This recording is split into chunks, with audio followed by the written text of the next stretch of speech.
Assalamualaikum warahmatullahi wabarakatuh. Yang sama-sama kita hormati Bapak Amiruddin selaku dosen pengampu mata kuliah Filsafat Pendidikan Islam dan teman-teman sekalian yang berbahagia. Baiklah, di sini izinkanlah saya Musdalifah dari Prodi 4 PIB2 ingin memaparkan beberapa hal mengenai hakikat peserta didik dalam perspektif Islam. Arti hakikat peserta didik dalam perspektif Islam adalah dalam dunia pendidikan Islam, peserta didik adalah individu yang sedang berkembang baik secara psikologis, religius, fisik dalam mengarungi kehidupan di dunia dan akhirat. Di definisi ini memberikan arti bahwa peserta didik merupakan individu yang belum dewasa karena memerlukan orang lain untuk menjadikannya dewasa. Dalam istilah lain, anak kandung merupakan peserta didik di dalam keluarganya. Murid adalah peserta didik di dalam lingkungan sekolah. Anak-anak penduduk merupakan peserta didik di dalam lingkungan masyarakat sekitarnya. Umat beragama adalah peserta didik dalam rohaniawan suatu keagamaan. Selanjutnya, pengertian peserta didik dalam perspektif Islam. Dalam bahasa Arab, setidaknya ada istilah-istilah yang menjelaskan tentang peserta didik tersebut. Yang pertama itu murid, al-talib, dan al-tahmiz. Murid berasal dari kata arada yuridu, iradatan muridan, yang berarti orang yang menginginkan atau the wilder.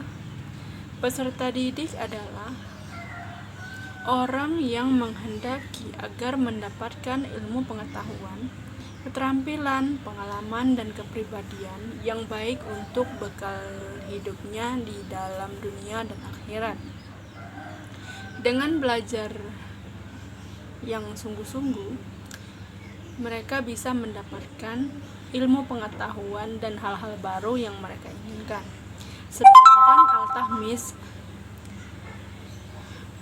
tidak memiliki akar kata dan berarti pelajar, digunakan untuk menunjukkan peserta didik yang sedang mengikuti proses pembelajaran.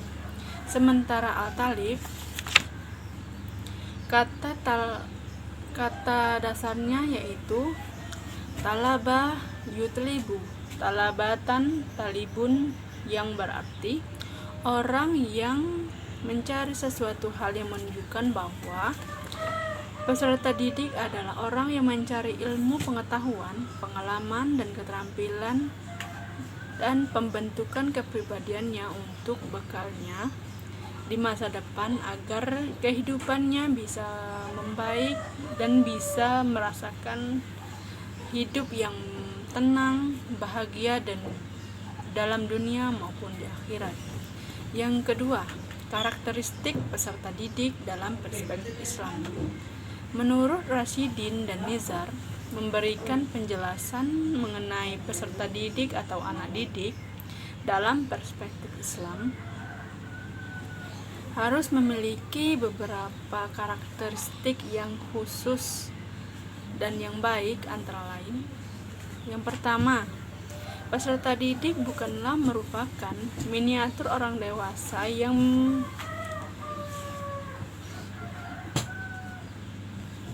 bisa diatur atau dijalankan sesuai dengan kehendak kita. Akan tetapi, mereka mempunyai dunianya sendiri. Hal ini sangat penting untuk dipahami agar perlakuan terhadap mereka tidak tidak kita paksakan, karena dalam proses belajar dan mengajar tidak bisa kita samakan dengan pendidikan yang kita berikan kepada orang dewasa, baik dalam aspek metode, materi, sumber bahan pengajaran, dan lain sebagainya. Selanjutnya, peserta didik adalah manusia yang memiliki diferensiasi periodisasi atau proses periode atau masa ke masa. Dalam perkembangannya dan pertumbuhan, pemahaman ini cukup perlu untuk diketahui agar aktivitas kependidikan dalam Islam sesuai dengan tingkat pertumbuhan dan perkembangan yang pada umumnya dilalui oleh setiap peserta didik. Lanjut, arti peserta didik adalah manusia yang memiliki kebutuhan, baik itu menyangkut jasmani, rohani, yang harus dipenuhi untuk kemajuan kebutuhan peserta didik. Berikutnya, peserta didik adalah makhluk Tuhan yang baik dan memiliki perbedaan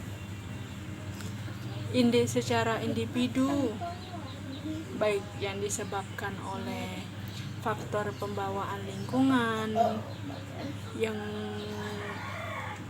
yang harus disesuaikan dengan tempat di mana mereka tinggal atau tempat di mana mereka berada. Berikutnya, masih menyempurnakan aspek tertentu dari kedewasaannya sehingga masih menjadikan tanggung jawab pendidik.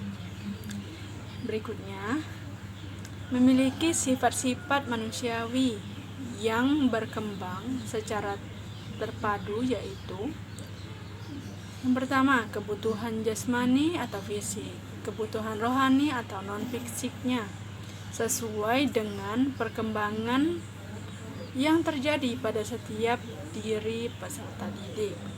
Berikutnya, peserta didik adalah manusia yang memiliki potensi atau fitrah yang dapat dikembangkan secara dinamis guna dalam proses belajar dan mengajar. Yang ketiga, itu adalah akhlak peserta didik dalam perspektif Islam. Menurut Asma Hasan Fahmi, menyebutkan ada 4 akhlak yang harus dimiliki peserta didik. Yang pertama, seorang peserta didik itu harus mempersiapkan atau membersihkan hatinya dari kotoran dan penyakit jiwa sebelum ia menuntut ilmu, karena belajar adalah ibadah yang tidak sah dilakukan kecuali dengan hati yang bersih. Yang kedua, seorang peserta didik harus mempunyai tujuan menuntut ilmu dalam rangka menghiasi jiwa dengan sifat keutamaan mendekatkan diri kepada Tuhan dan bukan mencari kemegahan dari kedudukannya. Yang ketiga, seorang pelajar harus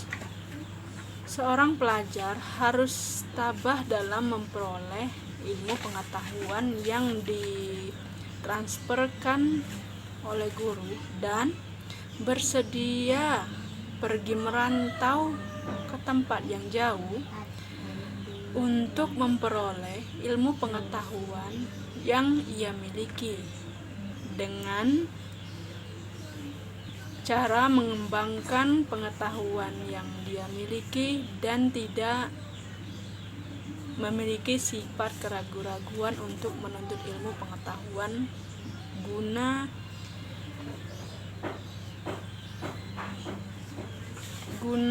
untuk menjadikan kehidupan kedepannya menjadi lebih baik lagi. Yang terakhir, seorang anak diwajibkan menghormati guru dan senantiasa memperoleh kerelaan dari guru untuk mendapatkan ilmu pengetahuan yang ditransferkan atau diajarkan oleh guru, baik itu secara langsung maupun tidak langsung, supaya anak didik itu memiliki rasa nyaman dalam proses pembelajaran dan bisa menyerap ilmu pengetahuan yang diberikan oleh guru dan bisa dijadikan tonggak atau